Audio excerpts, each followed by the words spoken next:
Assalamualaikum dan salam sejahtera kepada semua.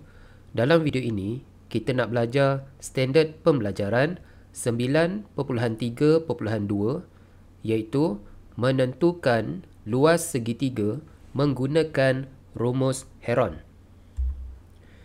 Pertimbangkan segitiga ABC yang berikut. Apabila segitiga hanya diberi panjang bagi setiap sisi, luas bagi segitiga itu boleh dicari dengan menggunakan rumus Heron. Ya, apabila kita diberi sebuah segitiga beserta panjang bagi ketiga-tiga sisi tanpa nilai sudut, kita boleh menghitung luas segitiga ini dengan menggunakan rumus Heron. Okey, ini adalah rumus Heron. Ya, formulanya adalah luas sama dengan punca kuasa 2 S darab S tolak A darab S tolak B darab S tolak C. Ya, di mana A, B dan C ialah panjang sisi segitiga ini. Ya, dan S adalah semi perimeter. Formula untuk mencari S adalah kita tambah semua sisi, kita bahagikan dengan 2. Okey, jadi dalam kes ini untuk mengira luas segitiga ini, langkah pertama kita kena kira S dahulu. Iaitu kita tambah semua sisi, kemudian kita bahagi 2. Awak jangan tekan kalkulator sekaligus. Kira dulu atas, lepas tu baru kita bahagi 2. Jadi kita dapat nilai S sama dengan 13.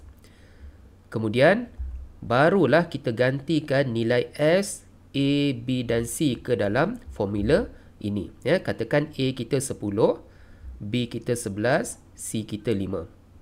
Okey, kemudian kita kira dalam dahulu, baru tekan punca kuasa 2, dapatlah luas segitiga ini bersamaan dengan 24.98 cm persegi. Ya, mudah saja rumus Heron ya. Okey.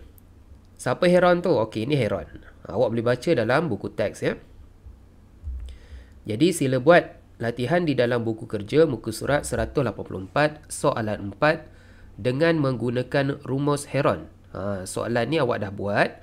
Awak guna formula luas sama dengan setengah darab A darab B sin C kan. Okey, kemudian awak cuba pula guna formula rumus Heron. Awak bandingkan jawapan dia. Sama tak? Okey. Contoh berikutnya. Sekumpulan pengakap memacak 3 batang kayu di suatu kawasan perkemahan untuk membina unggun api. Seutas tali yang panjangnya 22 meter diikat mengelilingi kayu itu seperti dalam rajah.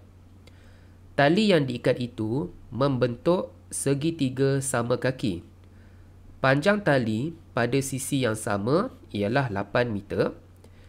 Cari luas kawasan yang untuk mereka membina unggun api tersebut. Okay, kita nak kira luas kawasan unggun api ini.